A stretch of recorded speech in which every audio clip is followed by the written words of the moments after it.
शानदार प्रस्तुति। दुनू हाथे जोबन पकड़बौ धरबौ तोहर पजरिया गे धरबौ तोहर पजरिया गे सुन धरबौ तोहर पजरिया गे करुआ तेल लगा के रंगबो चोली के भीतरिया गे संडा तेल लगा के रंगबो लहंगा के भीतरिया गे नारियल तेल लगा के रंगबो चोली के भीतरिया गे।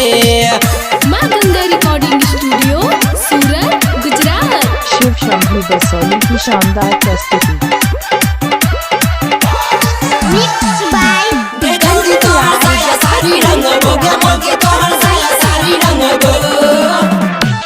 होली में सबके मूड बनल छै दे तो तोरा बजरिए गे दे तो तोरा बजरिए गे सुन दे तो तोरा बजरिए गे करुआ तेल लगा के रंगबो चोली के भीतरिया गे संडा तेल लगा के मलबो लहंगा के भीतरिया गे अकेला रस लगा के रंगबो चोली के भीतरिया गे।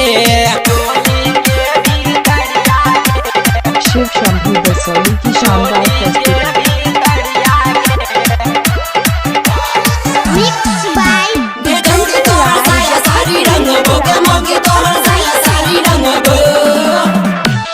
अगिला रंगबो पिछला रंगबो रंगबो चारू ओरिया गे रंगबो चारू ओरिया गे सुन रंगबो चारू ओरिया गे करुआ तेल लगा के रंगबो लहंगा के भीतरिया गे संडा तेल लगा के मलबो चोली के भीतरिया गे अकेला रस लगा के रंगबो चोली के भीतरिया गे।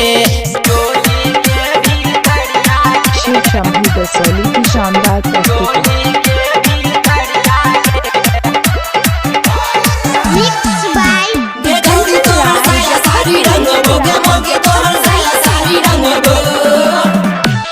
गायक योगेंद्र कहे छो छोरी रंगबो तोहर भीतरिया गे गैबा के रंग तो भीतरिया गे शिव नंदन रंग तो भीतरिया गे करुआ तेल लगा के रंगबो लहंगा के भीतरिया गे संडा तेल लगा के मलबो चोली के भीतरिया गे अकेला रस लगा के रंगबो चोली के भीतरिया गे।